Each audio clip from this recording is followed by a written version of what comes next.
Good afternoon, everyone. On January 6, 2021, a violent mob incited by Donald Trump viciously attacked the Capitol as part of an effort to overturn the results of the 2020 presidential election and halt the peaceful transfer of power for the first time in American history. The mob brutally attacked and beat police officers, seriously injuring more than 140 brave men and women of law enforcement. It was an unprecedented assault on the American way of life, on the rule of law, and on the very fabric of our democracy. Donald Trump and House Republicans are now determined to whitewash that day that will always live in infamy. House Democrats will not let it happen. Not today, not tomorrow, not ever. Donald Trump and House Republicans spent all of last year promising to lower the high cost of living in the United States of America. In fact, Donald Trump promised that he would lower costs on day one. That hasn't happened. Why didn't it happen? Because on day one, Donald Trump was too busy pardoning hundreds of violent felons who brutally beat police officers on January 6th. It's shameful. It was shameful then, and it will always be shameful. And under the leadership of Democrats on this so-called January 6th subcommittee, we will make sure that the American people continue to receive the unfiltered truth, the whole truth, and nothing but the truth. It's now my honor to yield to the top Democrat on the House Judiciary Committee, an ex officio member of this subcommittee, and one of the country's leading champions for democracy, the Constitution, and the rule of law, the Honorable Jamie Raskin. Thank you, Leader Jeffries. And Leader Jeffries was a hero on January 6th when he insisted that we go back to the floor and complete the counting of Electoral College votes. And he's a hero again now as he opposes this absurd and ridiculous effort by the Republicans, again, to spread lies when the truth is completely known. It would be a lot better if they were proposing that we get together on a bipartisan basis to actually make some progress for America. For example, we could start by trying to restore 17 million people to Medicaid coverage who are about to be cut off because of their actions. But the president and the MAGA followers cannot stop returning to the scene of their crime. They already attempted a rewrite in the House Administration Committee in the last Congress when Mr. Loudermilk led an attempted Orwellian rewrite of what took place on January 6th, 2021. The fact of the matter is they have not laid a glove on a single fact that was presented in the report of the bipartisan select committee on January 6th. All of their bizarre counter theories about Antifa and about the FBI have been completely and thoroughly debunked. They have gotten nowhere, and yet they insist once again on returning to the scene of the crime. That gives us the chance to educate new generations of Americans about the dangers of political authoritarianism and about the dangers of political and religious cults. We are also going to demand that this forum finally become a time of national reckoning with the fact that 140 of our police officers were wounded, injured, hospitalized, disfigured, and disabled by the savagery of Donald Trump's mob. Speaker Johnson and Donald Trump have done absolutely nothing for our police officers. They won't even put up the federally mandated plaque in Congress to honor the service of our officers and their sacrifice. Yet, Donald Trump pardoned nearly 1,600 insurrectionists and violent cop beaters, many of whom have already reoffended. And he calls them heroes. And he called them hostages, which is obscene. A hostage is someone who has been abducted and held for ransom by a terrorist or criminal group. That's what they think of the American judicial process. So, while he's pardoned all of these insurrectionists, while he has fired dozens of experienced federal prosecutors simply for doing their jobs and working on the January 6th case, he has done nothing for the police heroes who defended our Congress, who defended our vice president, who was threatened by Donald Trump's mob, and who defended our Constitution against Trump's insurrection. They've done nothing for the officers. So we're going to talk about that. And we're going to talk about specific officers. For example, Sergeant Aquilino Gunnell. Sergeant Gunnell was on the Capitol Police Department force for 17 years, a veteran of the Iraq War who said he never saw any kind of violence and savagery as bloody as what he saw on January the 6th. He endured injuries so severe he was forced to retire from the police department. He could no longer meet the medical and physical requirements for service on the Capitol Police Department. And while he was about to be promoted to lieutenant from sergeant, he was forced to retire from the police and is now living on a substantially reduced income for him and his family. He's just one example of many officers of the hundreds who were forced to leave either the Capitol Police or the MPD because of injuries, physical or psychological, that they suffered on that day. So we'll also get the chance with the new select subcommittee to examine the constantly growing criminal records of all of the violent felons and cop beaters and white nationalists who Donald Trump pardoned and released onto our streets on day one. And they've been picked up on all kinds of crimes. One from Virginia was engaged in burglarizing homes in the neighborhood where he lived. But on that list are child sex abusers. There are people who've been involved in other kinds of violent crimes and robbery. And so we're going to trace all of the people who Donald Trump decided to pardon and release back into the streets. Again, we would much prefer to be working on something positive, forward-looking, but they want to look back. And so we say, fine, this will be a chance to educate America about what exactly they did to us in their effort to overthrow a presidential election, which Donald Trump lost by 7 million votes, 306 to 232 in the Electoral College. All of his claims of fraud were debunked and repudiated by more than 60 federal and state court judgments, including from 7 or 8 judges that he himself named to the bench. I turn it back over to you, Mr. Jeffers.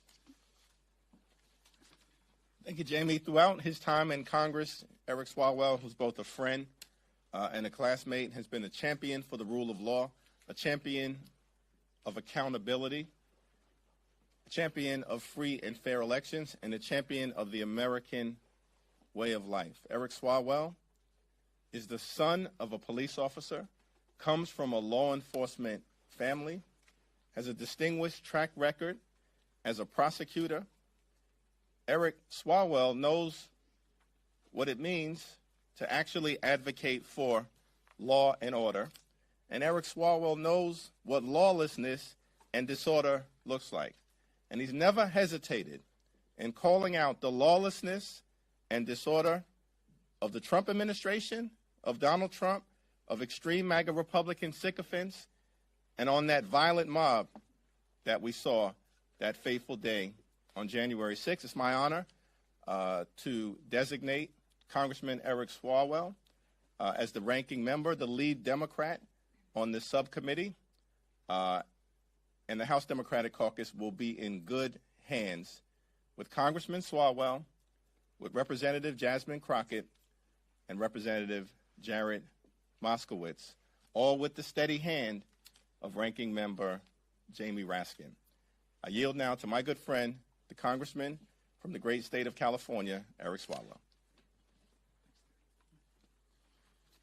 Thank you, Leader Jeffries and Ranking Member Raskin, for your confidence in me and the team, and also for making sure that we never forget the heroism of the officers on January 6th and what they represented as we were seeking to count the electoral votes that day. Since the Civil War, what are the three most important dates in American history? December 7, 1941, September 11, and January 6. The last two, I didn't even have to give you the years because they are seared into our memories. And because we saw them with our own eyes. But now, Donald Trump has pardoned all the insurrectionists, telling the country whatever crime they commit, even if you kill somebody and it's in his name, you walk. Donald Trump has made villains of the cops who tried to stop them, even those cops who died. He's gone after those who have investigated him or helped impeach him over January 6th, and he's even forced the Smithsonian to whitewash and take his name off the January 6th impeachment exhibit. You know, my father was a cop. I have two brothers who are cops, and I was a prosecutor. But you do not need a family legacy of law enforcement to know that January 6th was the worst of wrongs. That in this country, we don't choose criminals over cops. Donald Trump is trying to do with January 6th what many fringe groups have done with September 11, telling us it wasn't planes that flew into the buildings, but holograms or missiles, or that it was an inside job. And here's why we didn't buy the 9/11 crazy talk then or the January 6th lies now. Because we saw them with our own eyes. No matter your political party, our job now is to make sure that we, the people, always keep those eyes open, that we not accept falsehoods, even from our friends, and that we always choose the truth over Trump. Happy to yield now to one of the members of our team, gentlelady from Texas, Jasmine Clark. Thank you so much. Thank you so much to the leader as well as both ranking members. And of course, it is always a good time when I can be with my good old classmate, Jared Moskowitz. You know, it is so interesting that we stand here and we're talking about relitigating what has been litigated not once, but twice. And now they have decided that they want to go a third round.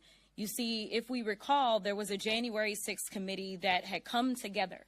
And because of the work that was done on that select committee, we ended up with a number of indictments. And when I say a number, I'm not talking about 5 or 6. I'm talking about well over 1,000 people that were indicted. And then after being indicted, meaning that a grand jury was able to hear the evidence and decide that there was enough for the Department of Justice to go forward. We had a number of cases that were tried. We had a number of defendants that actually entered pleas of guilty. So explain to me why it is that now that we have Trump back in office, they decide that they want to litigate this over again. Here's the reality. I can tell you that the results will still be the same. On that day, there was an attempt to tear apart our democracy brick by brick. In fact, they laid the foundation, unfortunately, for what we are experiencing right now. Because if those in power had done what they should have done, which was to go through with an impeachment conviction, none of us would be enduring what we are enduring now. But again, why now do we want to do this? I personally believe that this is about distractions and division. You see, the president doesn't want you to focus on things such as his involvement with the Epstein files.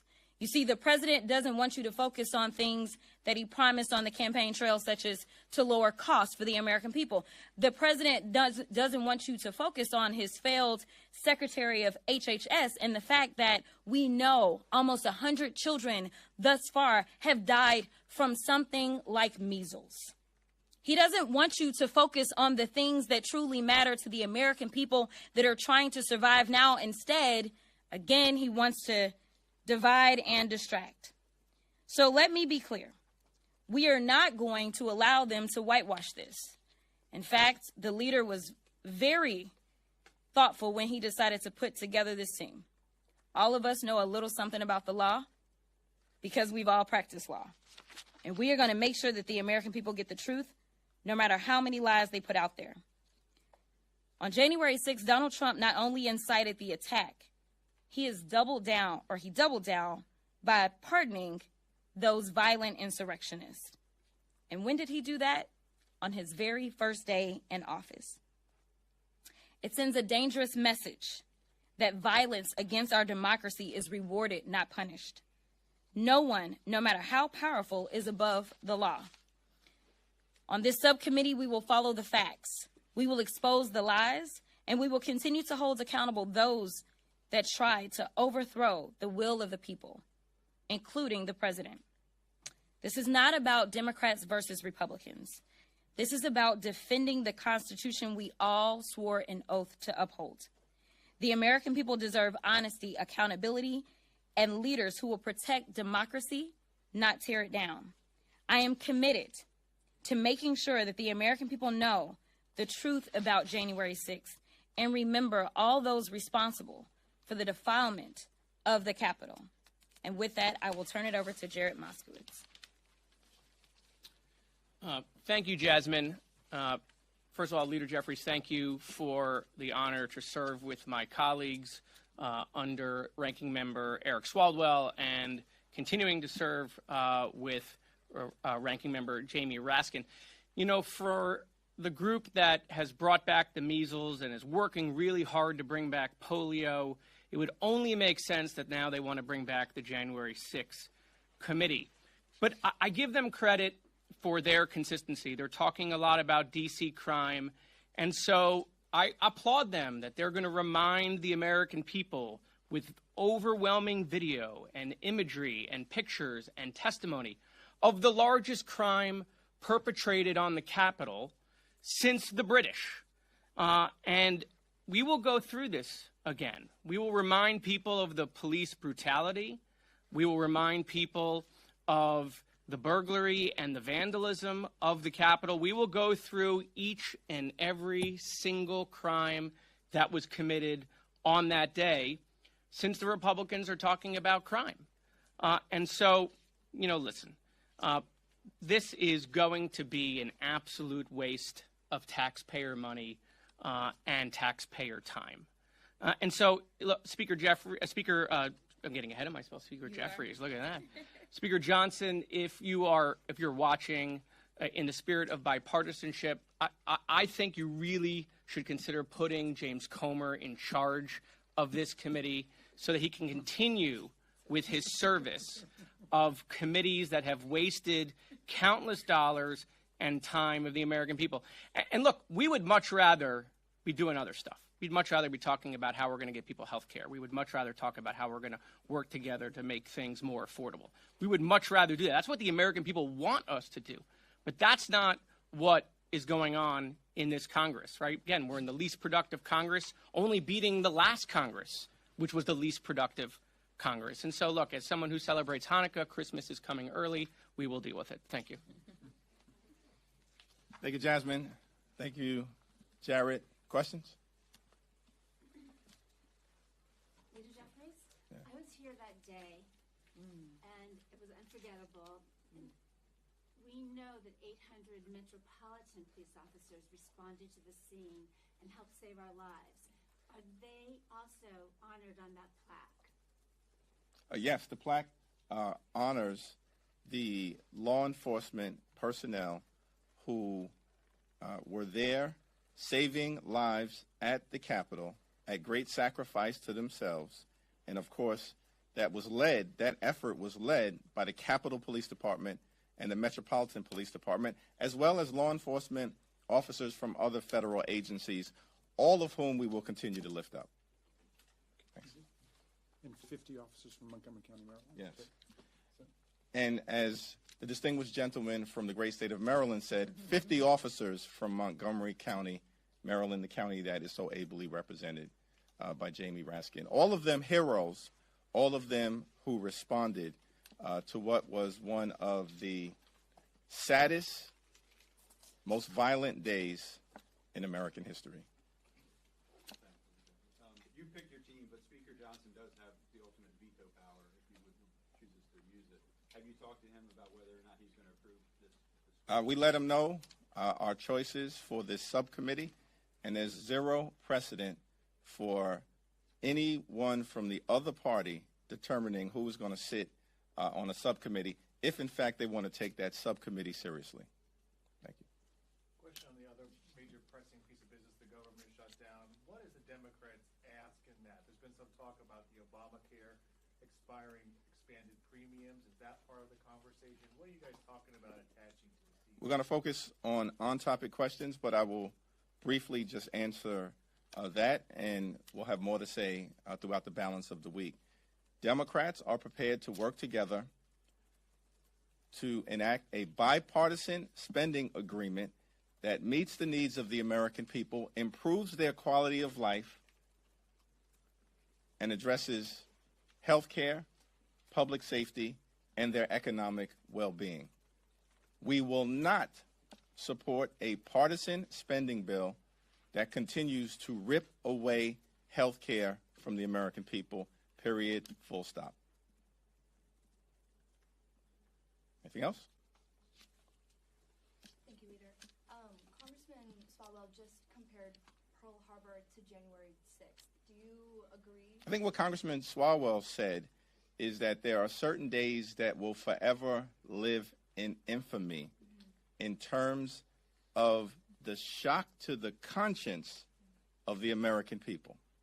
And obviously, the attack on Pearl Harbor is a day that will forever live in infamy for all time. And we're thankful to the greatest generation that stepped up to win that war against the evils of fascism and Nazi Germany. September 11th is also a day that obviously is one that everyone remembers because we witnessed it. And I think Congressman Swalwell was very clear, so let's not try to misinterpret anything that he said, that what happened on January 6th unfolded in front of everyone. We all saw it with our own eyes, and many of us lived through it. And it cannot be whitewashed by Donald Trump, extreme MAGA Republicans, and their propaganda efforts. Jeffries, Democrats right now are being pounded by Republicans about cities within your states, New York City, Baltimore, Los Angeles, about situations that are happening right now, whereas you're talking about a situation that happened 4 years ago where an unarmed protester was shot and killed by a Capitol Police officer with his own record. What outlet are you from? The Washington Times. So Okay. I'm curious here. Hold on a second. Why is it that Democrats don't want to hold that particular Capitol Hill police officer with any sort of accountability, yet as far as the cities in which the states that you're from, you don't want to deal with the crime that's actually going on in your own states? And Mr. Raskin, Is there a question there? No, I'm laughing at you. You're laughing, but a woman was just killed in your state, and you don't want to address that either. Yeah, I'm not going to address the ad hominem foolishness that was just articulated. But what I will say very clearly is that we have, as Democrats, been very clear that we're going to support local law enforcement, which includes law enforcement on January 6th, the NYPD, the Chicago Police Department, the Metropolitan Police Department, and do what is necessary to help them do their jobs, as opposed to doing what Republicans have done, which is to defund the police and rip away grant funding for local law enforcement. That's the here and now. And Republicans don't want to talk about that. We're not the ones that brought back the January 6th issue. Republicans, to their own peril, have brought back the January 6th issue, and it's not going to work out well for them, which is why that question has nothing to do with the issue of what Republicans have now brought us here to talk about. And could I add one thing? That question is typical of the anti-police officer propaganda that fuels this whole revisionist attack on the January 6th report. Again, that report has not been contradicted in any way by anyone. And if someone believes it has been, please volunteer it. But what the questioner doesn't seem to understand is the Capitol Police did an investigation and found there was obviously no crime committed by that officer, and that officer did his job in protecting members of the United States Congress, protecting the Vice President of the United States against a rampaging mob which was yelling, "Hang Mike Pence, hang Mike Pence." The Department of Justice is perfectly aware of the fraudulent allegations that the gentle lady just made, and the Department of Justice has never brought any charges against that police officer. So stop defaming that police officer who did nothing but his job in defense of the Capitol of the United States. Go ahead, Jeff. The only other thing that I just wanted to add is that I am tired of us continuing to push a lack of civics in this country. When we were elected to serve in the U.S. House, our main job isn't to do local policing. We have local police, and that is their responsibility. We also have local prosecutors, and that is their responsibility. But when there is an attack on the Capitol, that is a federal issue. And so we need to stop conflating what federal law enforcement should be doing, what local law enforcement should be doing, and who should be doing what. And I also want to point out that it is so rich that the Republicans believe in small government, and this is the biggest government that I've ever seen, because they have decided that now they are going to somehow be the local police that is going to solve local crime as the federal level. That is not what we're supposed to do, especially on our level. What we do is we write federal laws. That is our job, and that is the lane that we're going to stay in. And the only reason we're talking about January 6th is because the Republicans are the ones bringing this, not us. Next question. Thanks. Leader Jeffries, could we please get your reaction to the birthday note that Oversight Committee released today, and what are the next steps in the Epstein inquiry as far as Democrats are concerned?